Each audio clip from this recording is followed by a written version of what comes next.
Chers amis, bonjour, je suis aujourd'hui avec Frédéric. Bonjour Comment vas-tu, Marc, Frédéric? ça va bien, merci. Ça va très bien. Bon, alors on est à Discovery Bay, où sommes-nous ici? À Park Ridge Village. Parkridge Village, Et c'est ici que tu donnes des cours voilà, avec la primaire de Hong Kong. Voilà. exactement. Alors déjà, est-ce que tu peux te présenter? Depuis combien de temps es-tu à Hong Kong? Qu'est-ce qui t'a amené ici en quelques mots? Alors moi je suis professeure des écoles depuis 1994 et je suis arrivée à Hong Kong en 2007 pour rapprochement de conjoints puisque mon mari a été muté à Hong Kong. Et j'ai eu de la chance d'avoir un poste en 2007 au lycée français à Hong Kong. D'accord. Alors, c'est quoi ta formation exactement? Donc, tu as toujours voulu être prof et donc tu as fait une formation pour cela, etc. Alors en C'est des fait, profs. j'ai eu un bac scientifique et après le bac je me suis dit bon qu'est-ce que je pourrais faire? Je voulais faire pharma et pharma c'était trop loin, j'habitais à Metz, il fallait aller à Nancy donc j'avais envie de rester chez mes parents. Donc j'ai décidé, je voulais faire prof des écoles. Et avec ma soeur, quand on était petite, on jouait souvent à la cave. On avait en bas un tableau que mon père avait ramené, un tableau à la craie. Et on jouait souvent à la maîtresse. À la maîtresse. Oui. Donc j'avais déjà ça dans les gènes. Et puis mes grands-parents, ils étaient tous les deux directeurs d'école. Donc c'était en 1920. Et ma maman était professeure d'allemand. Ah oui, Donc en bon, fait, je devais c'est de avoir ça famille. dans les gènes. D'accord. Voilà. Puis donc après mon bac scientifique, j'ai fait une licence de biochimie. Et ensuite, j'ai fait un master de psychologie. Psychologie. Et D'accord. j'ai eu mon diplôme de prof des écoles en 94. Donc, master de psychologie Non, et non, ensuite. d'abord licence de biologie, biochimie, Mhm, ensuite diplôme de professeur des écoles, l'IUFM. mhm. Et Oui, j'ai c'est ce fait que mon master UFM. de psychologie après. Ah, Quand d'accord. j'étais déjà maîtresse, enfin prof des écoles, j'avais déjà 2 enfants. En fait, j'ai décidé de faire de la psychologie. Je te dirai après pourquoi. Oui, Mais, j'allais dire pourquoi. alors pourquoi, on va le dire tout de suite. Parce qu'en fait, je trouve que en tant qu'enseignant, il nous manque beaucoup de psychologie. Et j'ai voulu faire ce qu'on m'a pas apporté. L'UFM à l'époque, parce que c'était en 1992. Donc à l'époque, en 1992, la psychologie, on n'en parlait pas à l'UFM, à l'Institut universitaire de formation des maîtres. Et je trouvais, après 9 ans d'exercice, qu'il me manquait quelque chose. Même avec mes propres enfants qui m'ont beaucoup donné aussi par rapport au métier, je trouvais qu'il me manquait tout, la psychologie du développement, les neurosciences, tout ce qui est psychologique. Donc j'ai dit, bon bah Fred, vas-y, fais un master de psycho. Ah, c'est Et donc intéressant. j'ai fait un master de psycho. Et en fait, on est parti à Hong Kong en 2007 et j'aurais voulu être psychologue scolaire. Ah, Et j'ai pas pu puisqu'en fait, on est parti en 2007 et j'allais être psychologue scolaire en 2007. d'accord. Mais et à Hong Kong, psychologue scolaire, ça n'existe pas, quoi. Enfin, pour l'instant. Ben, ça existe. Il n'y en a pas au lycée français? Ah, je sais pas, mais quand j'y ai Peut-être, travaillé jusqu'en 2020, il n'y avait Hmm. pas de psychologue scolaire. Maintenant, il y en a peut-être un, hein, je sais pas. Hmm. Mais voilà. D'accord, intéressant. Et donc, pourquoi être venu à Hong Kong si, pour suivre ton époux Ah qui oui, était oui. Ah oui, je ne pouvais pas le laisser tout seul ici. Oui. Et moi, avec les enfants en France. Voilà, donc vous êtes parti ici à l'aventure et donc, pas à l'aventure parce qu'il travaillait, il est pilote, Oui. c'est ça? Et donc, une fois arrivé ici, quelle a été ta démarche? Tu as voulu démarrer cette activité ou tu n'as pas préféré avoir un poste d'enseignant dans un lycée français, dans une Bah, en école fait, française? quand Laurent a été nommé donc, pilote chez KT, puisqu'il a réussi KT Pacifique, en fait, c'était en janvier 2007. Donc il est parti en avril 2007 faire la formation chez KT. Et du coup, moi, je suis restée en France avec mon école, les enfants. Et j'avais William dans ma classe même. Hmm. Et puis j'ai postulé pour le lycée français à Hong Kong, sachant que Laurent était déjà à Hong Kong. Et j'ai eu un poste à la rentrée en septembre 2007. Ah, C'est comme ça que je suis rentrée au lycée français à Hong Kong. d'accord, donc tu J'ai étais déjà, postulé. tu donnais des cours là-bas. Non, non, non, j'ai postulé quand Laurent est arrivé à Hong Kong en 2007 Hmm. chez KT. Il est parti en avril. Moi, j'avais mon poste en France jusqu'en septembre. Hmm. Donc en fait, j'ai continué. J'étais toute seule avec les enfants en France pendant qu'il était ici, d'avril à juillet. Hmm. Et j'ai postulé quand j'ai su qu'il allait à Hong Kong, au lycée français à Hong Kong. Et j'ai eu la réponse, je pense, vers le mois de juin, mi-juin. Comme quoi j'étais acceptée au lycée français à Hong Kong. Donc tu es passé par le lycée français. Oui, Tu as eu un poste pendant combien de temps? pendant 13 ans, Waouh. jusqu'en 2020. Et j'ai arrêté le lycée français parce qu'en fait, il n'y avait plus de postes de résidents. Ils ont supprimé les postes de résidents en 2020. Donc c'est pour ça que j'ai quitté le lycée français. Parce que je perdais en fait tous les avantages. J'étais payée par la France, j'avais ma sécurité sociale en France, j'avais ma retraite, mon avancement de carrière. Donc en fait, j'ai quitté le lycée français pour ça. D'accord. Et le fait de démarrer ta propre activité, est-ce que c'est mieux que le fait d'être au lycée français en non-résident? Ah, financièrement, c'est beaucoup moins bien. Je gagne beaucoup moins ma vie, faut être honnête. Mais la qualité de vie est différente. D'accord. Donc la qualité de vie, c'est la flexibilité, c'est faire les horaires que tu veux, la clientèle que tu veux, c'est ça? C'est pas la clientèle que je veux, c'est les horaires. En fait, je m'adapte aux enfants, parce qu'ils finissent le lycée français vers 15h, 15h30 selon les sites où ils sont. Et donc, je travaille surtout en fin de journée, quand ils ont fini l'école. Et pourquoi j'ai voulu monter la primaire de Hong Kong? Parce qu'en fait, encore une fois, je trouve il manque aux enfants un certain apport psychologique, méthodologique, que c'est difficile de donner à l'école, quelle que soit l'école où tu enseignes. Ou même en France. Même en France. Parce que en France, tu as des classes de 30, 32. Mes collègues qui sont toujours en France, je les vois toujours. Ils sont en petite section avec 32 élèves, ils sont en CM2 avec 30 élèves. Donc comment veux-tu t'occuper bien de chaque élève? Enfin, c'est pas possible, il faut être honnête. Quand tu as 30 enfants, tu peux pas. Si tu fais rien que 5 minutes chaque enfant, calcule 5 minutes x 30, c'est pas possible, t'as pas le temps. Donc en fait, c'est ce qui m'a manqué dans mon métier, c'est m'occuper personnellement de chaque enfant. Donc la primaire, c'est l'idée. Je vais m'occuper personnellement de chaque enfant ou de petits groupes. Je prends aussi des petits groupes de 6, 7 maximum. Et en fait, c'est vraiment du travail individualisé. Donc c'est ça la spécificité de la primaire de Hong Kong, c'est plus de petits groupes. Tu as plus de temps à consacrer aux spécificités de chaque élève. Exactement. Alors, quels sont les profils de tes élèves? Alors déjà, les familles, est-ce que ce sont des familles françaises ou binationales? Est-ce qu'il y a même des étrangers? Et quels sont les niveaux des élèves? Alors en fait, la primaire de Hong Kong, c'est uniquement pour des enfants francophones, donc qui parlent français. Parce que moi, je suis prof des écoles, je ne suis pas professeur de FLE, français, langue étrangère. Est-ce qu'il y a des étrangers parce que je sais qu'il y a des étrangers qui ne parlent pas du tout français, qui mettent leurs enfants dans l'école française? Je sais que ça existe, c'est assez rare, mais... Oui, ça existe, mais moi, c'est pas mon travail. Je ne suis pas diplômée dans ce domaine. Je suis prof des écoles, tu vois. Non, mais il y en a qui sont de l'école française, alors que les parents ne parlent pas français. Alors, mais c'est assez rare, mais ça existe. Ah, mais c'est difficile pour l'enseignant. Ouais. Enfin, moi j'en ai eu au lycée français des enfants qui parlaient très peu français parce que ils voulaient les mettre au lycée français parce qu'il y avait un projet de retour en France. Mais c'est hyper dur dans les classes. C'est des enfants non francophones. Donc comment veux-tu apprendre à lire à un enfant en CP quand il n'a pas de base de vocabulaire déjà quand il arrive? C'est extrêmement difficile. Donc là, c'est vraiment une primaire. Le système éducatif, c'est pas juste pour apprendre le français, c'est vraiment... non, c'est pas du tout pour apprendre le français. C'est pour aider chaque enfant à développer son potentiel au maximum là où il en est au moment où je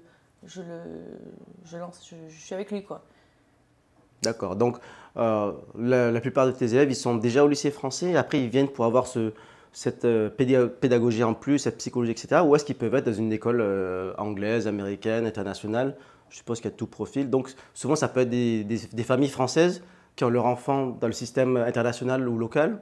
Et donc, ils viennent chez toi en plus pour avoir le système français? Exactement. En fait, j'ai des familles 100% françaises, j'ai des familles mixtes, qu'on appelle couple mixte. Le papa français et la maman chinoise ou asiatique. J'ai aussi des enfants qui sont en école chinoise, mais dont les parents sont français. Donc en fait, j'ai tous les profils. Mais il faut que l'enfant parle quand même un minimum de français. D'accord. Alors, beaucoup de gens à Hong Kong prennent un prof en cours particulier, un tuteur. C'est quoi la différence? Si une famille veut souvent on fait venir un prof à la maison une fois ou 2 fois par semaine. Alors, qu'est-ce que tu proposes de différent par rapport à un tuteur? Oui, Marc, tu as raison. Quand je travaillais au lycée français, en CP, il y avait beaucoup de mes élèves qui avaient des tuteurs. Alors que franchement, ils n'en avaient pas forcément besoin. En fait, le tuteur, il apporte l'aide aux devoirs. Un tuteur, il aide aux devoirs. Il n'est pas prof des écoles. Il n'a aucune compétence en pédagogie, en éducation.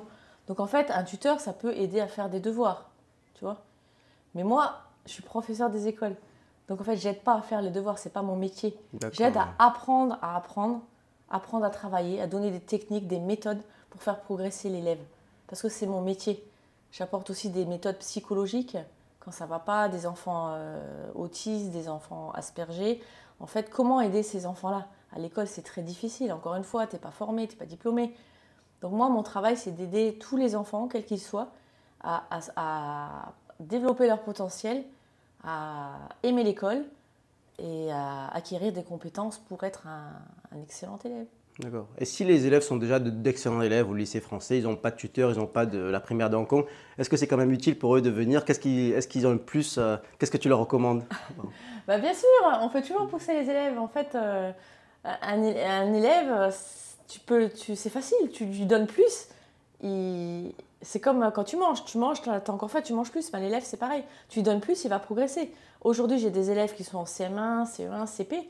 Je leur fais du niveau CE1 parce qu'ils ont les capacités, je leur donne les moyens de réussir.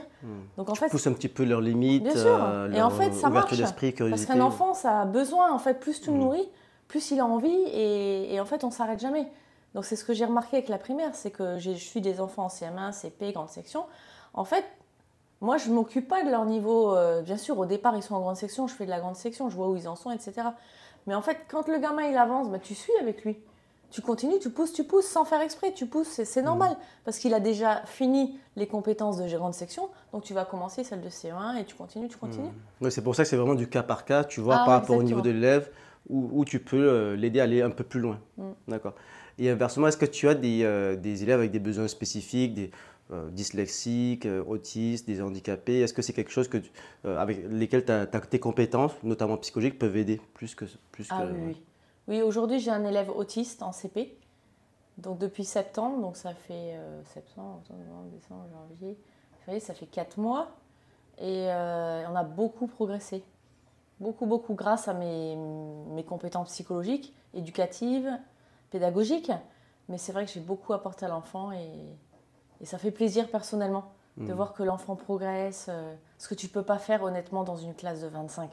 Oui, et Ces enfants à profil qu'on dit handicapé, autiste, oui, en tout cas, il a des besoins Asperger, spécifiques. voilà, à besoins spécifiques. Dans une classe, il faut être honnête, tu ne peux pas t'en occuper à 100%. Enfin, tu as 25 enfants, encore une fois, ou 30 ou 32. D'accord. Et donc, les élèves qui ont des besoins spécifiques, donc souvent, c'est un cours particulier que tu les prends Oui. ou tu les mélanges aussi dans des petits groupes? Ben là, il se trouve que c'est un cours particulier parce que bon, quand je l'ai reçu la première fois, le papa m'a demandé est-ce que je pourrais l'aider. Je ne savais même pas qu'il était autiste, donc il me l'a dit après. Donc bien sûr, je me suis occupée de lui et celui-là, c'est un cours particulier. Mais après, si j'ai des groupes et il y a un enfant autiste, bien sûr que je l'intégrerai dans le groupe parce que c'est des petits groupes. Jusqu'à 7, c'est bien. Oui, alors, de toute façon, tu l'intègres et tu vois comment ça se passe, Exactement. comment il interagit avec les autres, parce que c'est aussi important. Ah bah oui, l'interaction, ça fait partie de la pédagogie en fait. Les enfants ont besoin d'être socialement, de partager des choses, le jeu et tout ça, c'est social et ça aide l'enfant à progresser. Donc oui, oui, oui, les cours en groupe, c'est très très bien pour la motivation, l'entraide. Très Ok. très bien. Ok. Alors, du coup, tous ces élèves, tu les gardes combien de temps du CP au CM2? Ah, bonne question. Alors aujourd'hui, j'ai commencé en 2020 la primaire, donc ça fait 4 ans. Je suis encore 5 enfants depuis 2020. D'accord, et donc ils sont là depuis 4 ans. Ouais, ils étaient au CP, ils sont aujourd'hui en 3-4 ans. CM1, ils Oui. étaient en grande section, ils sont en CE2. Ouais, ça fait 4 ans parce qu'en fait, les parents, ils n'ont jamais dit d'arrêter et moi, je continue tant qu'on me dit de continuer. Est-ce qu'il y en a qui ont dépassé le CM2, non pas encore, qui Ah, sont, si, si. qui sont au Si, lycée, si, il y en a qui ont fini le aujourd'hui qui bac, sont en etc. sixième. Ah non, non, parce que la première n'a que 4 ans. Oui, Mais quand j'avais des CM2 en 2020, aujourd'hui, ils sont en CM2, 6e, 5e, 4e, 3e. d'accord. Et donc tu continues à les voir, vous vous Oui, connaissez, vous avez noué, je suppose, des relations amicales. oui, oui, des fois je les croise en allant à la plage. Ouais. Oui, oui, on se retrouve et ça fait toujours plaisir de revoir ses anciens élèves. D'accord. La plage ici à Discovery Bay, la plupart des clients sont à Discovery Bay ou ils sont aussi dans le centre de Hong Kong? À Discovery Bay, j'ai 2 élèves en fait. Donc à la Seulement maison 2? ici, 2, oui, oui. Ah, d'accord. 2 de Discovery Bay et tous les autres sont sur Mid-Levels, D'accord. Stanley, Repulse Bay, North Point, Causeway Bay. Ok, alors quand ça se passe à Reapers Bay et tout le reste, donc c'est dans des locaux que tu loues, c'est chez les gens? Ah non, non, c'est, je vais chez les gens en fait. D'accord. Et ça, c'est plutôt sympathique parce qu'en fait, tu vois où l'enfant grandit, son environnement familial, là où il travaille, là où il fait ses devoirs. Donc par rapport à l'école, c'est une autre ambiance, je dirais. Par exemple, tu as un verre d'eau, l'enfant t'amène un verre d'eau, tu discutes avec lui. Oui. Non mais c'est tout C'est lui qui bête. t'accueille. C'est lui qui m'accueille chez lui. Donc en fait, le rapport est différent. Hmm. Ah, super. Donc, alors, comment ça se passe si les gens veulent te contacter? ils réservent, ils disent quand ils sont disponibles, donc tu leur demandes où ils résident, Oui, tu vois par rapport à ton emploi du temps, bon, classique. oui, voilà. En fait, j'ai le site La Primaire de Hong Kong, Mhm. laprimaire.hk, www.laprimaire.hk. Donc, ils vont par ce biais-là me contacter. Et ensuite, ils vont marquer l'endroit où ils sont, le niveau de l'enfant et ce qu'ils veulent au niveau horaire. Par exemple, lundi de 4 à 5, Et tu les samedi. recontactes. Et ensuite, je les recontacte le jour même ou 2 jours après et je leur dis si j'ai de la disponibilité ou pas. D'accord. Et est-ce que tu travailles avec est-ce que tu recrutes? Est-ce que tu as des gens pour t'aider ou tu fais tout toute seule? Alors en fait, quand j'ai lancé la primaire en 2020, j'avais des professeurs des écoles qui étaient avec moi Mhm. et on a commencé ensemble. Et peu à peu, ils sont partis en France, à Phuket. Est-ce que c'est lié au Covid, je suppose aussi? Oui, Il y en a oui, plein qui parce sont qu'il y a eu partis. le Covid, voilà, ils sont Ouais. partis. Donc aujourd'hui, je recrute, mais en fait, je veux plus d'autres personnes. Je veux faire la primaire de Hong Kong et faire que moi. Donc je veux juste rester, en fait, la primaire de Hong Kong, c'est moi, c'est Frédéric Varrois. Et je veux plus personne d'autre. Donc tu recrutes plus alors? Non. En fait, je vais changer mon site, là, mon développeur va travailler dessus. Mhm. En fait, on va enlever le recrutement, on va changer le site et je veux rester toute seule, en fait. Pourquoi? Parce que tu veux être sûr de ton expertise, parce que tu as une méthode qui est très spécifique et qui est difficile à improviser, c'est ça, je suppose? Ou parce que tu as juste envie de tranquillité, tu as moins de temps? Non, parce que avec les enseignants avec qui j'ai travaillé, c'était des anciens collègues, en fait, à la retraite, Hmm. ou qui avaient arrêté pour la Ah, même donc raison tu que les moi, que le connaissais, lycée c'est français, différent. donc je les connaissais. Et en fait, tu te rends compte que moi, je suis une prof, je suis pas une gestionnaire, je suis pas. Donc en fait, j'avais trop de boulot. Il fallait que je Hmm. gère tout. Enfin, je peux pas tout faire et c'est pas mon Hmm. métier. Donc en fait, je me suis dit peu à peu, je vais le faire toute seule.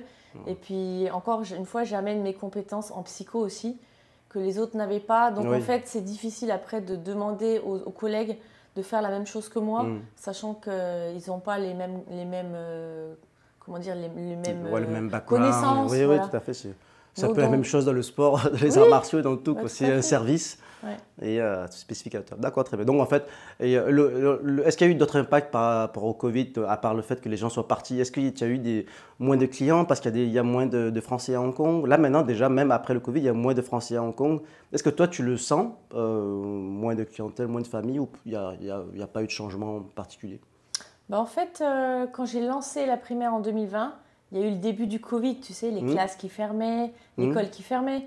Donc en fait, ça a lancé mon business, Hmm. puisqu'en fait, c'est comme Les ça que écoles les étaient gens m'ont fermées, du coup, ils connu. allaient chez toi? Voilà, Hmm. et je faisais des petits groupes de 7, donc pendant tout un an de Covid, j'avais beaucoup de groupes, j'avais des groupes de 7 à chaque fois, donc les parents me payaient moins cher, et je faisais l'école, ce qu'on a appelé à l'époque l'école à la maison. Oui. Donc ils étaient super contents. Au lieu de faire en visio, c'était avec Oui, toi. parce que je faisais ce que l'école attendait d'eux, Hmm. et je faisais plus aussi. Ouais, On c'est faisait parfait. des jeux, on faisait, voilà, et des jeux pédagogiques, hein. Et en fait, les parents ont adoré, moi aussi, et les enfants aussi. Donc c'est comme ça que la primaire de Hong Kong a commencé. Alors, quel genre de jeu, quel genre de cours? Là, je vois par exemple des livres. Est-ce que tu peux nous en dire plus? Qu'est-ce que c'est? Alors là, par exemple, c'est le grand livre des peut-être, des si et des pourquoi. Donc, je vais vous montrer un exemple, ce sera plus parlant.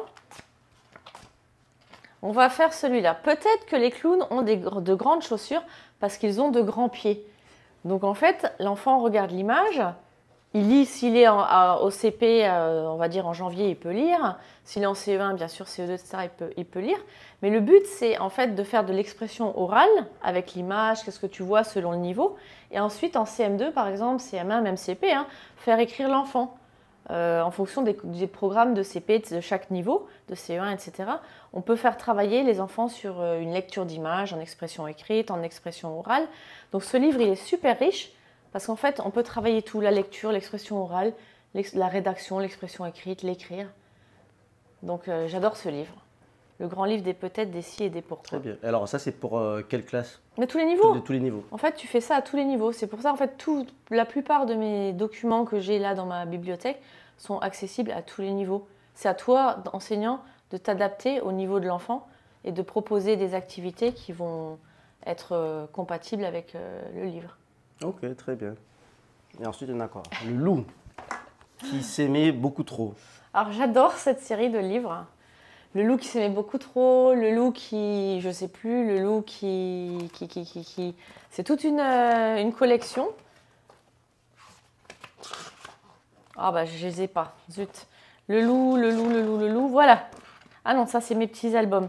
Mais il y en a quand même. Le loup, oh, faut que je mette mes lunettes. Le loup qui voulait faire le tour du monde. Le loup qui cherchait une amoureuse. Le loup au pays des contes. Enfin, il y a plein d'histoires. Les enfants s'identifient avec les loups. C'est Oriane Lallemand et Éléonore Cuillier qui ont fait cet album. Donc, les enfants, ils adorent, ils s'identifient au loup. Et il y a plein de messages, des messages sociaux, des messages psychologiques. Et cette collection, j'adore. Les enfants adorent et moi aussi, la maîtresse aussi. Donc, c'est super. Ok, très bien. Et ça, alors là, c'est écrit CP, Mona et ses amis. Alors là, voilà, on a pris un manuel de lecture CP. Il y a tellement de manuels de lecture, Calimo, Taoki, Léo et Léa. Enfin, je ne vais pas tous les citer parce que je pense qu'on prendrait 1 heure. Et moi, je dirais qu'il n'y a pas de méthode en CP classique. Il n'y a pas un bon livre, il n'y a pas... En fait, c'est à toi, enseignant, de fabriquer ta méthode avec les outils que tu as. Donc moi, j'aime bien Mona et ses amis parce que ça change de ce que j'ai fait, Taoki, Calimo, tout ça. C'est l'histoire d'une sorcière, Mona, qui part en aventure et t'apprend à lire avec les aventures de Mona et ses amis. Donc par exemple, on est là au son Ar-Ir, donc on est à l'épisode 9, on doit être à peu près vers novembre en CP, octobre-novembre. Donc en fait, l'enseignant lit une partie du texte, l'élève lit 4 lignes en l'occurrence, et l'enseignant continue. Donc j'ai découvert cette méthode en 2022, Mona et ses amis, et je n'avais jamais vu ça auparavant. Une méthode de lecture qui implique l'enfant dès le début. C'est interactif dès le début. Dès le départ. Donc en fait, si je prends la première page, donc on est au CP, un enfant qui arrive au CP, il connaît quelques mots, il sait lire quelques mots, puisque c'est l'objectif, les compétences de la fin de la grande section. Il doit savoir lire lundi, mardi, des choses comme ça. En tour, coloris, les consignes. Donc on arrive là sur la première page, le son A, dans toutes les méthodes, c'est le son A la première page, les méthodes semi-syllabiques. Donc chez Mona et Lisa, dès le premier jour, le son A, l'enfant est capable de lire « Mona a un chat ». Mais c'est extraordinaire. Donc moi je lis la première fois que les habitants de la rue blablabla, et l'enfant il va lire « Mona a un chat », le premier jour de lecture de CP. Enfin, j'ai trouvé ce manuel fantastique. Après, il y en a d'autres, je ne suis pas spécialiste dans les manuels, mais j'adore Mona et ses amis. Super, très bien. En tout cas, très intéressant. Qu'en est-il de la vie à Hong Kong? Voilà, en dehors de tout ça, comment tu trouves? Est-ce que tu es là pour encore de nombreuses années? Est-ce que tu penses rentrer en France bientôt? C'est quoi ton état d'esprit? Écoute, ça fait depuis 2007 qu'on est à Hong Kong, donc ça fait 17 ans. Ouais, ça fait un bail. Plus Les longtemps que moi. enfants sont partis, il y en a un au Canada, une en Suisse, et en fait, on est très bien à Hong Kong. J'adore la qualité de vie, j'adore les montagnes, je fais beaucoup de sport, le tennis, la piscine, la natation, le running. Enfin, moi, Hong Kong, Discovery Bay, c'est ma vie. Je pense qu'on va rester à Discovery Bay. Alors, qu'est-ce que tu dis aux Français qui ne connaissent pas Hong Kong, qui pensent que Hong Kong, c'est que des gratte-ciel ou que des quartiers chinois? Alors, ton témoignage, bon, souvent les gens m'entendent moi, mais bon, il vaut mieux entendre d'autres personnes. Qu'est-ce que tu aimes faire à Hong Kong? Bon, tu as dit randonnée, plage. Alors, Hong Kong, pour moi, ça a été... donc, j'ai vécu en France tout le temps, depuis que je suis née. Et j'ai travaillé en France dans des écoles uniques, des classes uniques, en RPI, regroupement pédagogique intercommunal. J'ai travaillé en ZEP, j'ai pas mal d'expériences avant d'arriver au lycée français. Donc j'ai eu toutes ces difficultés en France, en travaillant en zone d'éducation prioritaire à l'époque, ça s'appelait. Ça s'appelle plus comme ça? Je crois pas. D'accord. Enfin, ça change tout le temps. Moi, j'étais en ZEP. Même moi, je suis pas. Mais j'ai rien contre les ZEP. Mais il faut reconnaître que c'est plus difficile. C'est plus difficile, c'est sûr. Je travaillais en RPI, regroupement pédagogique intercommunal. Ça veut dire qu'il y avait 3 villages. Dans chaque village, il y avait une école. Et moi, j'avais le cycle 3, CE2, CM1, CM2. Donc, j'avais une classe unique. On était 25 au maximum. Mais on avait une cour gigantesque. On avait les platanes. C'était la cantinière qui nous faisait à manger. Aujourd'hui, ça n'existe plus. On avait le poulet qui venait du fermier d'à côté, à la cantine, à l'époque. Aujourd'hui, on fait ça, mais on se fait assassiner. Pourquoi? T'as plus le droit. Le poulet, d'où il vient? Il venait du fermier d'à côté. T'as plus le droit de faire ça. Dans des campagnes en France, ça existe encore un petit peu, non? Ah oui, plus le droit. Non. Il faut que tu traces le produit, d'où il vient, où il a été acheté. Donc en fait, tous ces avantages qu'on avait à l'époque, je vous parle de 95, 96, 97, blabla, c'était fabuleux. Les enfants en récré, ils étaient tout seuls, ils avaient une cour immense, ils avaient des platanes, Enfin, j'ai adoré travailler dans ces écoles rurales qu'on appelait en Haute-Savoie et dans le Lot-et-Garonne. Donc c'était fabuleux. Et Hong Kong, le lycée français de Hong Kong, j'ai adoré y travailler, mais pour moi, ça reste une usine. Oui, parce que c'est énorme, il y a combien? Il y a 2000 élèves? Aujourd'hui, je ne sais pas, mais quand je suis arrivée, il y avait 2000 élèves, il y avait, je ne sais plus, énormément d'enseignants. Moi, j'étais toute seule dans mon école. Je suis arrivée, il y avait un nombre incalculable d'enseignants, un nombre incalculable de classes. Pour moi, j'étais perdue quand je suis arrivée en 2007. C'est bien aussi, non? Parce que ça leur fait, ça fait une grosse équipe, ça fait plein de classes, plein de copains possibles. Mais bon, ça a des avantages et des inconvénients. l'avantage, c'est que j'ai vu ma petite école rurale. J'ai aussi travaillé à Metz, en ZIL, en poste ZIL. Ça n'existe plus non plus. Donc en fait, c'était un poste de remplaçant à l'époque. C'est quoi poste ZIL? À l'époque, c'était zone d'intervention limitée. En fait, j'avais un secteur à Metz, puisque je suis sortie de l'UFM à Metz, en Moselle. Donc, tu étais affecté sur un secteur, c'était mon premier poste, sur un secteur à Metz. Donc, j'étais sur l'école du Graouli, en centre-ville, rattachée. Et en fait, tous les matins, on m'appelait « Frédéric, tu vas aller en CE1 à Borny. Tu vas aller en CP au Graouli, l'école où j'étais rattachée. » Et en fait, ce poste de ZIL m'a appris beaucoup de choses parce que j'ai fait tous les niveaux en un an. Et plusieurs établissements. Ouais, des ZEP, justement. Des centres-villes hyper classe. L'école où j'étais rattachée, c'était une école hyper classe. Donc j'ai fait 3 mois de remplacement de cancer, de maladie d'une enseignante en CE2 dans cette école, fabuleux. Les enseignants m'ont beaucoup apporté, le directeur aussi. Et en fait, c'est ça qui m'a forgée aussi. Cette année où je suis passée partout, dans toutes les écoles, toutes les classes d'école, ZEP, REP, tout ça. Et arriver au lycée français à Hong Kong, ça a été dur. C'est un autre monde, c'est une autre mentalité, c'est différent. C'était pour moi une usine, j'ai eu vraiment beaucoup de mal. Mon premier poste, c'était poste de remplaçant aussi. Même chose que 13 ans auparavant. Poste de remplaçant au lycée français à Hong Kong. Et première affectation, Sheung-Wan, petite section. Je n'avais jamais fait de petite section. Alors, c'est comment? C'était si difficile que ça? Ah ouais. Ça va être intéressant. Tu sais, quand tu as fait beaucoup de cycle 3, CE2, CM1, CM2, j'avais fait des remplacements en petite section, mais des remplacements, les collègues, ils sont malades, une semaine maxi. Donc en fait, j'arrivais au lycée français de Hong Kong, t'imagines dans ma tête, en petite section. Mais j'en ai pas dormi pendant 2 mois l'été, tellement j'ai eu peur. Pourquoi peur? Ils étaient, ils pas difficiles, les enfants, ils étaient non? Non, mais tu sais, t'arrives de France, t'arrives à Hong Kong, t'as dit, waouh, Hong Kong, lycée français. Là-haut, ça tournait. Et puis ma collègue qui était en congé mat à l'époque, que j'ai remplacée pendant 3 mois, elle m'a dit, Fred, t'inquiète pas, elle m'a beaucoup aidée au début. Puis après, je me suis lancée. Et quand elle est revenue de son congé mat, en fait, je voulais garder la petite section tellement j'ai adoré. Ouais. Voilà. D'accord, très bien. Alors, c'est drôle que tu en parles parce que j'ai vu récemment, il y a un groupe Facebook qui est le Français de Hong Kong, j'ai vu récemment un post, il y a quelqu'un qui dit qu'elle a obtenu un poste au lycée français de Hong Kong et elle hésite à venir, elle lit des choses sur Hong Kong, c'est bien, c'est pas bien, etc. Elle donne des conseils, elle demande des conseils, elle réfléchit, est-ce qu'elle vient à Hong Kong ou pas? Qu'est-ce que tu lui dirais? Fonce, vas-y. Déjà, pour l'expérience professionnelle, travailler dans un lycée français étranger, c'est fabuleux. Donc pour l'expérience, pour ta carrière, vas-y. Pour la qualité de vie à Hong Kong, fonce. Tu peux tout faire, n'importe quand. Tout est ouvert, je dirais presque H24, pas vrai? Tu peux faire du tennis, tu peux faire du kitesurf, tu peux faire du foot, tu peux faire des arts martiaux. Tu peux faire plein de choses, tu peux tout faire.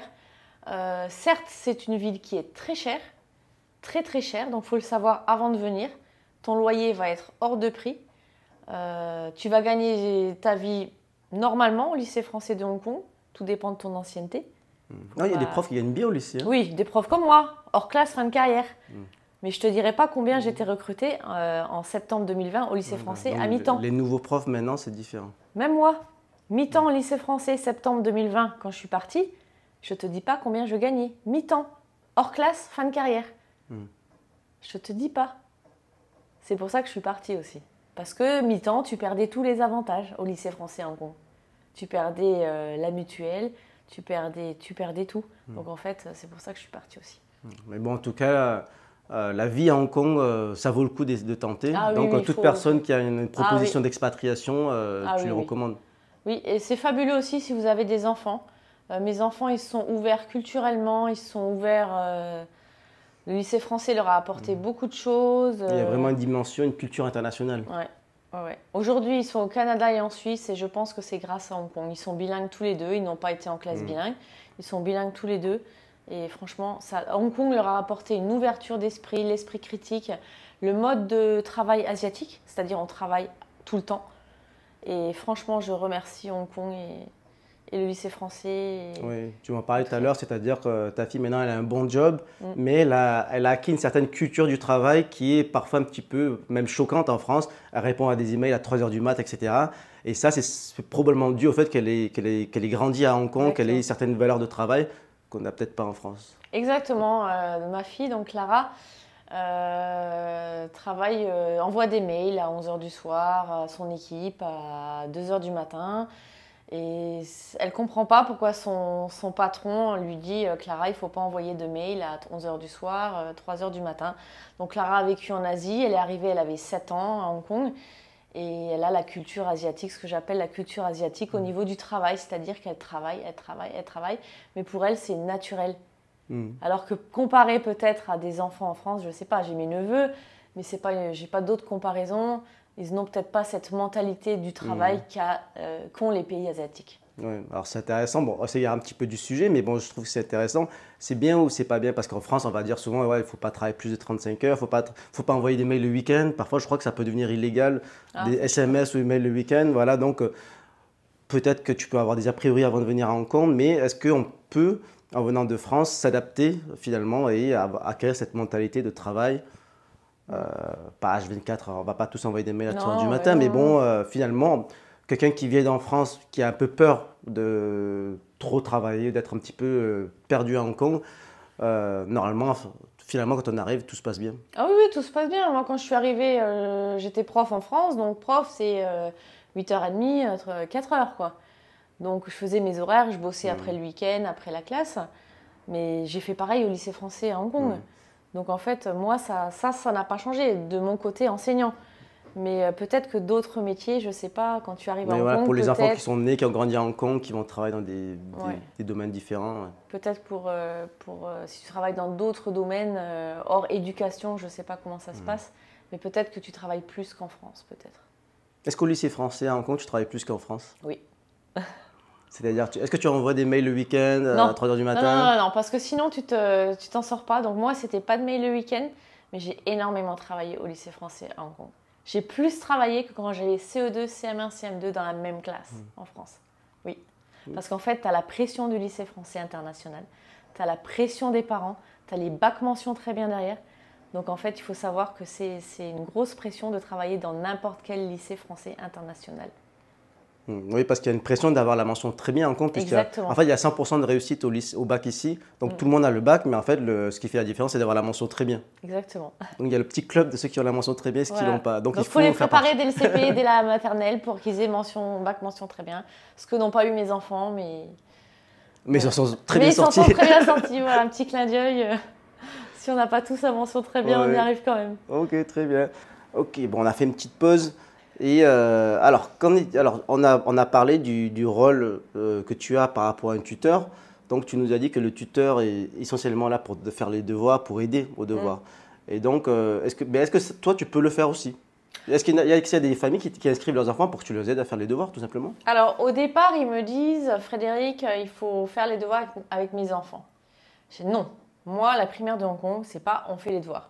Il faut savoir que les devoirs sont interdits depuis la circulaire du 29 décembre 1956. Donc même quand toi, Marc, moi, nous étions à l'école, les devoirs étaient interdits. C'est-à-dire on n'a pas le droit de faire les devoirs dans des services spécifiques, c'est ça? Non. Un enseignant ne doit pas donner de devoirs.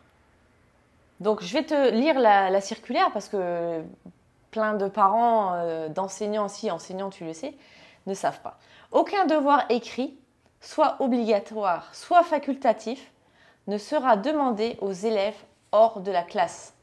Devoir circulaire du 29 décembre 1956. Donc au lycée français, ça a été une grosse polémique, les devoirs, avec des inspectrices venant de France. Je me rappelle encore des réunions avec des collègues qui faisaient des devoirs, les autres qui en faisaient pas. Enfin, ça durait des plombes. Donc en fait, moi, quand j'étais au lycée français ou en France, j'ai toujours donné des devoirs. Mais ma pédagogie du devoir, c'est tu donnes des devoirs, l'enfant est censé les faire tout seul. Parce qu'en classe, tu as travaillé la notion.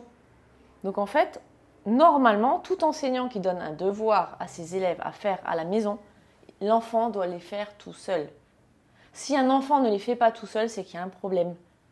Parce que toi, enseignant, tu as fait la notion avant. Moi, en CP, par exemple, je donnais le son WA. En CP, relire le son WA. En fait, le texte avait été vu en classe. Et le son WA travaillé. Bon, après, il y a des enfants qui... Dans ma classe, j'en ai eu qui ne pouvaient pas lire le son WA parce qu'ils étaient en plus en difficulté que d'autres. Donc là, ils ont besoin d'aide. C'est là que le tuteur intervient. Ou les parents. Ou les parents, mais c'est un pas cauchemar. Hein. Les parents, moi, parents, j'ai jamais aidé mes enfants. Si, jusqu'au CP, CE1. Mais parents, c'est un cauchemar, les devoirs. C'est un cauchemar. Moi, enseignant, parent, mais oublie. J'ai jamais pu aider mes enfants jusqu'au CE1. Mais après, non, parce que moi, je suis enseignant, je suis maman. Et mes enfants, c'était l'enfer à la maison. Laurent n'était pas là.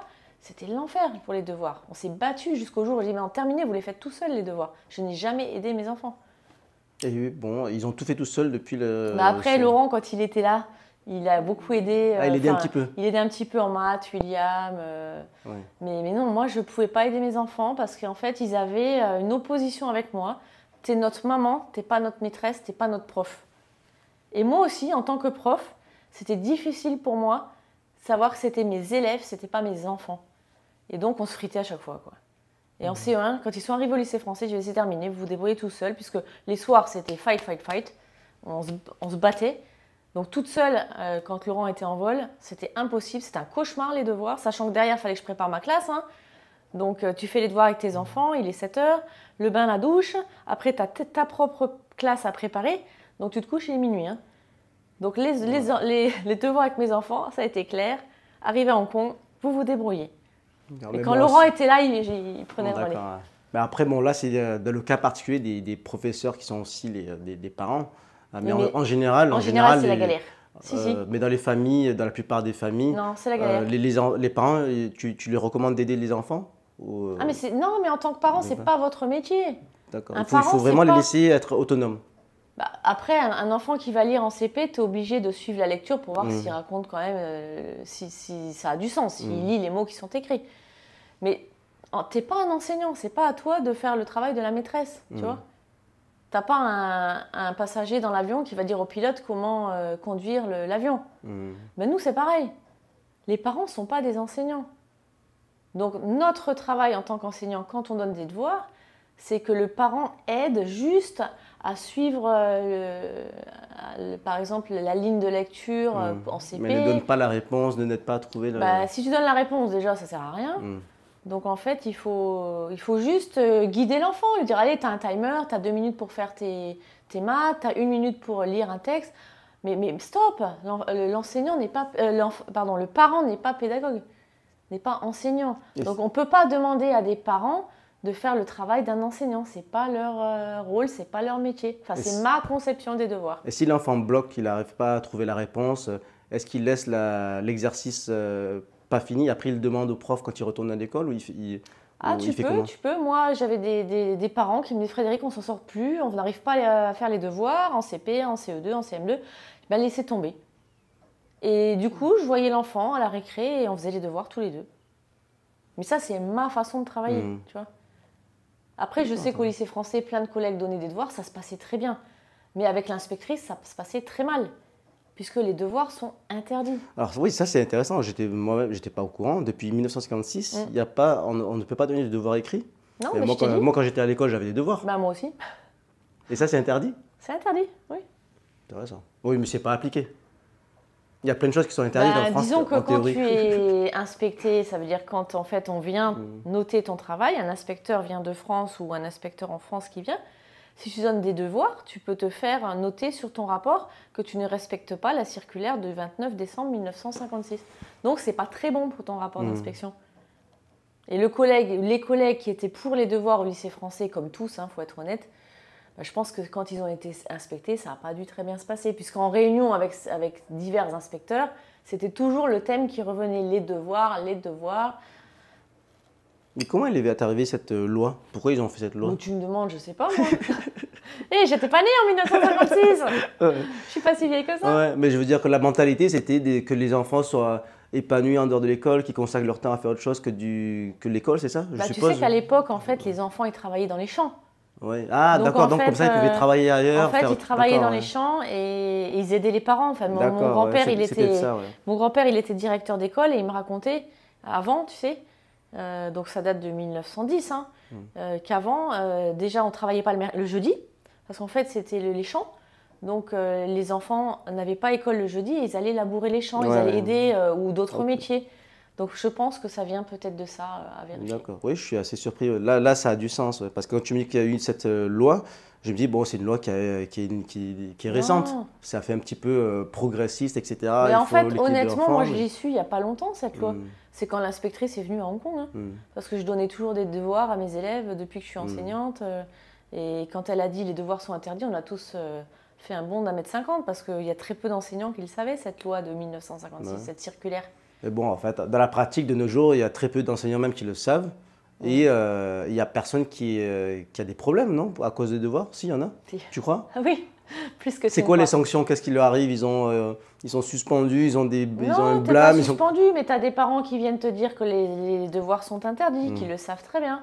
Donc, qu'est-ce que tu D'accord. fais quand un parent arrive et te dit « Madame Varrois, les devoirs sont interdits à l'école, je veux pas que mon enfant fasse les devoirs. » Bah, tu dis bah, « Très bien, mais il ne les fait pas. » Moi, c'est ce que je disais. Mais un sportif a besoin d'entraînement pour jouer au tennis, tu as besoin d'entraînement pour faire des arts martiaux, tu as besoin de t'entraîner. Donc, je disais toujours ça aux élèves. Vous savez, pour jouer au tennis, il faut s'entraîner. Il faut s'entraîner à taper dans la balle, coup droit, revers, voler, etc. Et bien vous, à l'école, il faut s'entraîner pour savoir lire. Je disais toujours ça à mes élèves, du coup ça passait bien les devoirs. Après, il fallait dire le même message aux parents. Mais en fait, un devoir, c'est fait pour s'entraîner, pour réinvestir tes connaissances que tu as eues en classe. Ça sert à ça, les devoirs. C'est pas, tu donnes pas une nouvelle notion, normalement. Oui, tu pratiques ce que tu voilà, connais déjà. Tu mets comment dire, tu mets en application ce que tu as enseigné, ce que tu as travaillé la journée, quoi. Ok, très intéressant. Bah, en tout cas, j'ai appris quelque chose aujourd'hui. Voilà, donc Super. si jamais tes fils ont des devoirs, Ouais. surtout te bats pas avec eux. Ouais. Bon, après, mes enfants sont à l'école locale, donc ils ont plein de devoirs. Bah justement. C'est pas Et comment c'est tu pas fais la même alors? mentalité. Alors moi, je les aide pour l'anglais et Carmen parce qu'ils sont à l'école locale et pour le chinois. Parce que je peux pas trop les aider pour le chinois. Et est-ce que Ouais, c'est des bases, c'est quand la même. bataille à la maison, les devoirs ou pas? Non, ça va. En fait, bonne question parce que mes enfants, ils vont dans un homework club. Bon, pour l'instant. Et donc, comme Carmen n'a pas toujours le temps de faire ça avec eux, en fait, quand ils finissent l'école, ils vont au homework club, ils ont des tuteurs qui les aident. Oui, bah c'est très bien, Donc, comme ça, c'est pas toi qui voilà, le c'est fais. pas là, Parce que toi, tes c'est- parents, tes papas, t'es pas Oui, enseignant. voilà aussi, Donc quoi. en fait, tes enfants, ils auront cette référence. Ils n'auront jamais la référence. Marc, il fait les devoirs, il est enseignant, tu vois. Oui, Que voilà. j'avais moi Donc, avec mes enfants. de temps en temps, je regarde ce qu'ils font par curiosité. Ils me posent une question, moi, je Oui, bah, réponds, bien voilà, sûr, quoi. bien sûr. Mais non, j'ai pas un moment dédié dans la journée où je fais une demi-heure, une heure de devoir avec eux. Ça, je fais pas. De toute façon, j'aurai pas le temps. Et Carmen, c'est pas sûr aussi, comme elle travaille beaucoup. Du coup, en fait, voilà, c'est un petit peu, on aime ou on n'aime pas, mais bon, c'est le système qui fait que voilà, ils ont l'école locale qui est très très le demanding à Hong Kong, et après ils vont à l'école, ils vont au homework club. Comme ça, quand ils rentrent à la maison, normalement, ils ont déjà tout fini leur Ah, mais devoir. c'est excellent. Et après, ils ont leur référence, ils ont le prof, ils ont le tuteur et ils ont les parents. Bah, c'est très bien. Très bien, on devrait faire ça. Sinon, la France, est-ce que ça te manque maintenant? Voilà, pour ceux qui nous regardent, qui sont en France, ils se posent la question, voilà, est-ce qu'on peut manger de tout à Hong Kong si je veux? Est-ce que j'ai toujours mon fromage, mon vin, mon saucisson? Voilà, qu'est-ce que tu leur dis? Et toi, est-ce que tu as envie de rentrer en France parce que ça te manque trop, le rural, etc. Ou tu dis non, je suis très bien à Hong Kong, je peux faire tout ce que je veux de français ici, il y a du fromage, il y a du ceci, il y a le style de vie, finalement tu es bien ici. C'est-à-dire qu'il n'y a rien qui te fait rentrer en France prochainement. C'est quoi ton état d'esprit? Alors en fait, il reste plus que ma sœur et mes neveux et nièces en France, parce que j'ai plus mes parents. Donc en fait, j'y vais l'été, j'y vais à Noël, j'y vais à Pâques pour ma sœur et ses enfants. Donc, mais la France, non, ça ne me manque pas. Ça me manque pas, Donc les pas du vacances, tout. Mais j'y vais parce que j'aime ma famille et j'y vais pour les voir essentiellement, même si eux sont déjà venus plusieurs fois à Hong Kong. Mais j'aime bien passer les vacances en France, mais je ne vivrai plus en France. c'est sûr et certain. C'est sûr et certain. Mon mari, pareil. On trouve qu'en 17 ans, la France a changé. Et malheureusement, on adore notre pays. C'est tellement beau, le fromage, le vin, les paysages. Mais on ne revivra plus en France. Donc y aller en vacances, ça suffit. Voilà, 2 Exactement, un semaines, 3 mois, semaines. 3 semaines, 2 semaines. Mais non, on a fait un choix et pourtant on était à 100% français. On adore la France, mais on a fait le choix de rester en Asie définitivement. Tu te sens 100% française? Tu te sens patriote? Oui, je me sens patriote, bien sûr. Mais je suis toujours à l'éducation nationale en disponibilité. Hmm. Donc oui, oui, oui, j'aime la France, mais la France change. En théorie, tu pourrais rentrer en France maintenant et retrouver un job de l'éducation Bah nationale. oui, oui, aujourd'hui je suis en disponibilité pour l'éducation nationale. Donc ça veut dire, si là je viens de renouveler ma disponibilité pour septembre 2024-2025.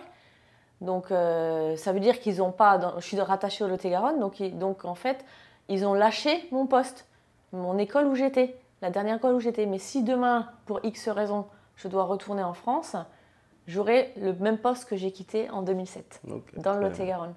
Bon, donc, pas de retour en France, très bien à Hong Kong. Et en tout cas, rester à Hong Kong, peut-être un jour aller déménager en Thaïlande, Ah ou oui, je sais oui, pas.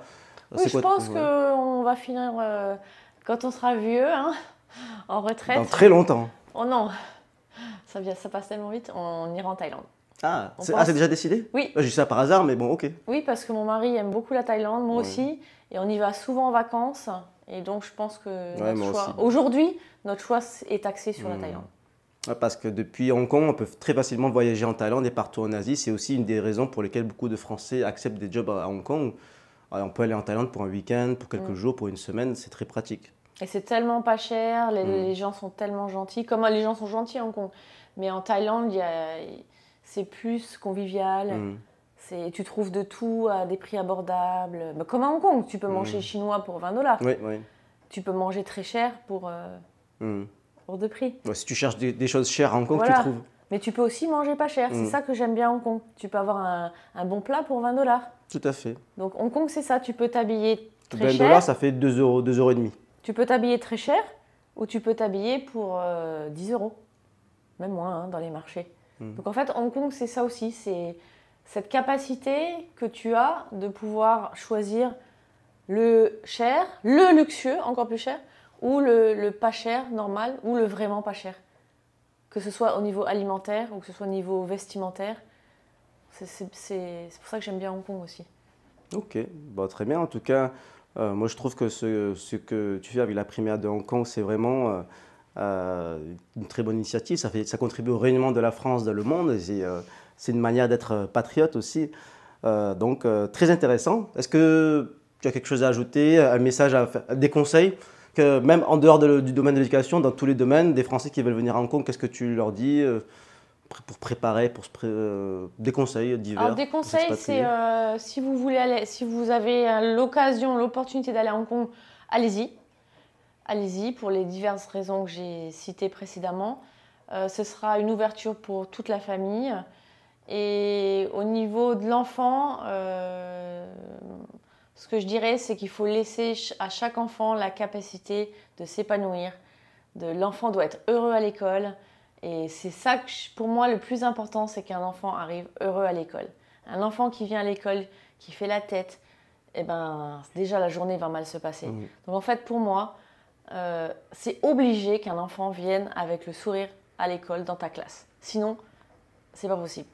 Donc moi, l'idée de l'école aujourd'hui, c'est un enfant qui vient, qui a envie d'aller à l'école, envie d'apprendre, envie de travailler. Et toi, enseignant, tu vas lui donner les techniques, les méthodes pour qu'il réussisse sa scolarité. Tu ne vas pas lui donner des photocopies. Tu ne vas pas faire là. Tu lui donnes les outils, les techniques pour qu'il réussisse, pour qu'il s'épanouisse psychologiquement, pédagogiquement, éducativement, intellectuellement, tu vois. C'est ma conception aujourd'hui de l'enseignement et avec le recul que j'ai, plus la psychologie qui m'a beaucoup aidée. En fait, un enfant doit être heureux à l'école, se faire plaisir. Et si un enfant arrive à l'école heureux, il se fait plaisir, eh ben, il va travailler naturellement, il va réussir ses études. Il n'y a aucune raison que ça ne marche pas. Voilà mon conseil. Très bien. Donc, si vous vous expatriez à Hong Kong et venez avec des enfants qui sont soit au lycée français ou ailleurs, Oui, ils ou peuvent, ailleurs. Hein. voilà, peuvent solliciter les services de Frédéric. Merci Marc. Très intéressant. Merci beaucoup. Merci.